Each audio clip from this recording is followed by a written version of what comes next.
Hello, friends, and welcome to Storytime. Today we're going to be reading the book, Martin's Big Words. This book is written by Doreen Rappaport and illustrated by Bryan Collier. So this is the front cover. This is the back cover. The back cover actually says Martin's Big Words, the title on the back, which is really, really unique. And this is the spine. And the spine says Martin's Big Words. Okay, friends, let's get started. Martin's Big Words.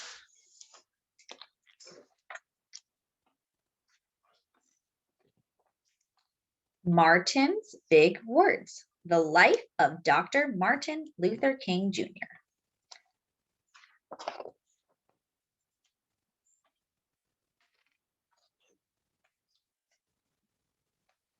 Everywhere in Martin's hometown, he saw the signs white only.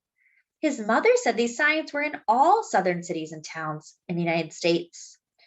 Every time Martin read the words, he felt bad until he remembered what his mother told him. You are as good as anyone. In church, Martin sang hymns. He read from the Bible. He listened to his father preach. These words made him feel good. When I grow up, I'm going to get big words too.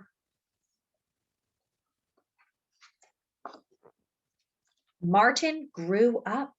He became a minister like his father, and he used the big words he had heard as a child from his parents and from the Bible. Everyone can be great.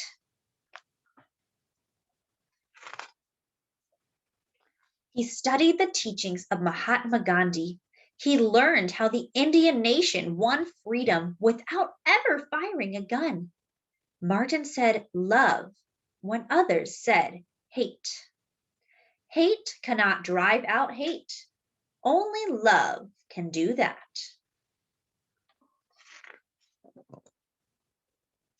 He said together when others said separate. He said peace when others said war. Sooner or later, all the people of the world will have to discover a way to be together.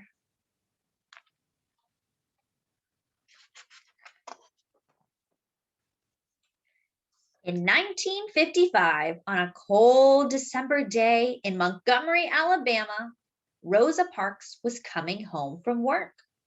A white man told her to get up from her seat on the bus so he could sit. She said no and was arrested. Montgomery's Black citizens learned of her arrest. It made them angry. They decided not to ride the buses until they could sit anywhere they wanted. For 381 days, they walked to work and school and church. They walked in rain and cold and in blistering heat.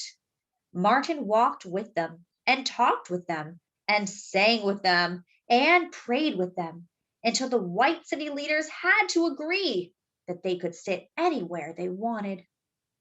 When the history books are written, someone will say, there live Black people who have the courage to stand up for their rights.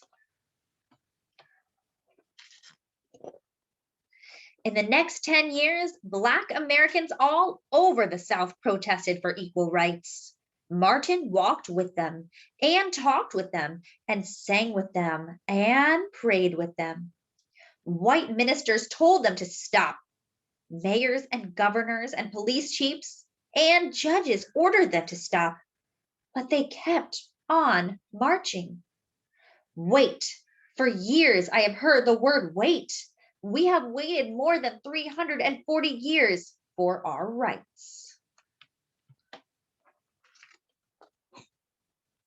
They were jailed and beaten and murdered, but they kept on marching.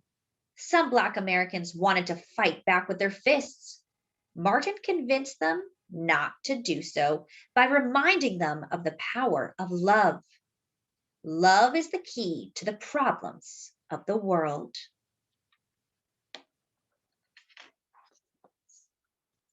Many white Southerners hated and feared Martin's words.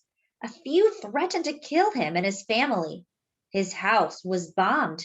His brother's house was bombed, but he refused to stop. Remember, if I am stopped, this movement will not be stopped because God is with this movement. The marches continued. More and more Americans listened to Martin's words.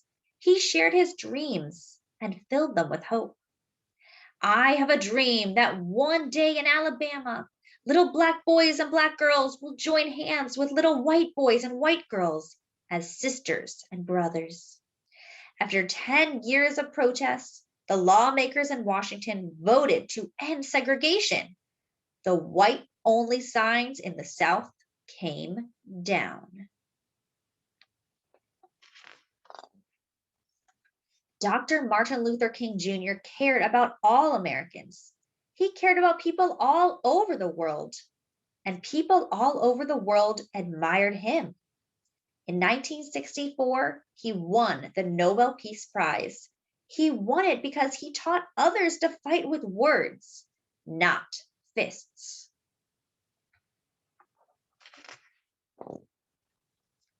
Martin went wherever people needed help. In April 1968, he went to Memphis, Tennessee. He went to help garbage collectors who were on strike. He walked with them and talked with them and sang with them and prayed with them. On his second day there, he was shot and he died.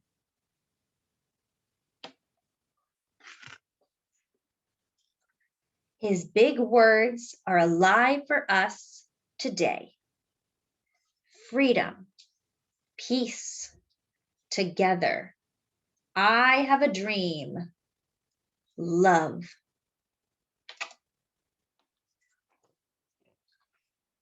And this is a timeline of his life. He was born in 1929 in Atlanta, Georgia. He got married in 1953. And he gave a speech called the I Have a Dream speech in Washington in 1963. And he died in 1968. And right after he died, President Johnson signed the Second Civil Rights Act. And in 1982, the Senate approved an erection of a monument to him in Washington, D.C. And in 1986, Dr. King's birthday was celebrated as a national holiday for the first time.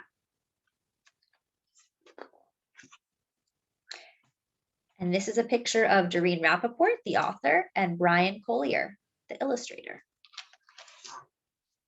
The end. So this book was called Martin's Big Words. Thanks for coming to Storytime, friends, and I'll see you next time.